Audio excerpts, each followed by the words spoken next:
અમારી શાળામાં યોજાયેલ સાયન્સ ફેરમાં હું દેસાઈ કે વાણિજ્ય વિષયમાંથી માસ્ટરની જરૂરિયાતનો અગ્રતમનો ટોપિક લીધેલ છે, જે હું તમને સમજાવીશ. માનવોની અમર્યાદિત જરૂરિયાતોને જરૂરિયાત મુજબ આપવામાં આવતા શ્રેષ્ઠ ક્રમને જરૂરિયાતનો ક્રમ કહેવામાં આવે છે. માનવીની જરૂરિયાતો જુદી જુદી હોય છે. માનવીની જરૂરિયાત માનવીની પરિસ્થિતિના આધારે નક્કી થાય છે. માનવતાવાદી મનોવૈજ્ઞાનિક અબ્રાહમ માસ્લોએ જરૂરિયાતનો અગ્રતમનો સિદ્ધાંત 1943ના રોજ આપ્યો હતો, જેમાંથી પ્રથમ જરૂરિયાત શારીરિક અને પ્રાથમિક જરૂરિયાત. શારીરિક અને પ્રાથમિક જરૂરિયાત એ માનવીની મૂળભૂત જરૂરિયાત છે. શારીરિક અને પ્રાથમિક જરૂરિયાતોમાં ખોરાક, પાણી, રહેઠાણનો સમાવેશ થાય છે. જ્યાં સુધી માનવીની ખોરાક, પાણી, રહેઠાણ જેવી પ્રાથમિક જરૂરિયાતો ન સંતોષાય ત્યાં સુધી તે બીજી કોઈ જરૂરિયાતને મહત્ત્વ આપી શકતો નથી. તે બાદ સલામતીની જરૂરિયાતો. જ્યારે માનવીની શારીરિક અને પ્રાથમિક જરૂરિયાતો સંતોષાઈ જાય છે ત્યારે સલામતીની જરૂરિયાતો તેને મહત્ત્વની લાગે છે. સલામતીની જરૂરિયાતમાં શારીરિક સલામતી, નોકરીની સલામતી, પગારની નિયમિતતા, અન્ય જોખમો સામે રક્ષણ જેનો સમાવેશ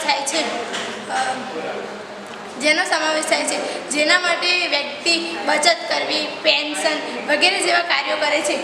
તે બાદ સામાજિક જરૂરિયાત. જ્યારે સલામતીની જરૂરિયાતો સંતોષાઈ જાય છે તે બાદનો કર્મ એટલે સામાજિક જરૂરિયાત. સામાજિક જરૂરિયાતમાં પ્રેમ અને લાગણીનો સમાવેશ થાય છે. સામાજિક જરૂરિયાતમાં વ્યક્તિને પોતાના કાર્યક્ષેત્રે સહ અધિકારીઓ દ્વારા, પરિવારજનો દ્વારા પ્રેમ અને આદર મળે તે ઈચ્છતો હોય છે. તે બાદની જરૂરિયાત સન્માન અને પ્રતિષ્ઠાની જરૂરિયાત. ઉપર જણાવેલ ત્રણેય જરૂરિયાતો જ્યારે સંતોષાઈ જાય છે ત્યારે માનવીમાં સન્માન અને પ્રતિષ્ઠાની જરૂરિયાત ઉદ્ભવે છે. સન્માન અને પ્રતિષ્ઠાની જરૂરિયાત એટલે હોદ્દાની જરૂરિયાત કે ઉચ્ચ કક્ષાની જરૂરિયાત તરીકે પણ ઓળખવામાં આવે છે. સન્માન અને પ્રતિષ્ઠાની જરૂરિયાતમાં માનવી પોતાની જાતનું ઊંચું મૂલ્યાંકન કરે છે. સહકર્મચારીઓ દ્વારા, અધિકારીઓ દ્વારા તેને માન અપાય અને પોતાની પ્રતિષ્ઠામાં વધારો થાય તેવું તે ઈચ્છતો હોય છે અને તે પ્રાપ્ત કરવાની તેને ઝાંખના હોય છે. આત્મસન્માન અને આત્મસિદ્ધિની જરૂરિયાત. ઉપર જણાવેલ ચારેય જરૂરિયાત જ્યારે સંતોષાઈ જાય છે ત્યારે માનવીની અંદર આત્મસન્માન અને આત્મસિદ્ધિની જરૂરિયાત ઉદ્ભવે છે.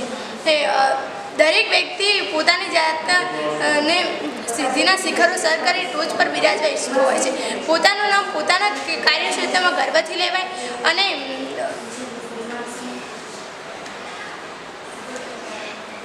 પોતાના કાર્યક્ષેત્રમાં ગર્વથી લેવાય અને પોતાના ક્ષેત્રમાં પોતાની પ્રવીણતાનો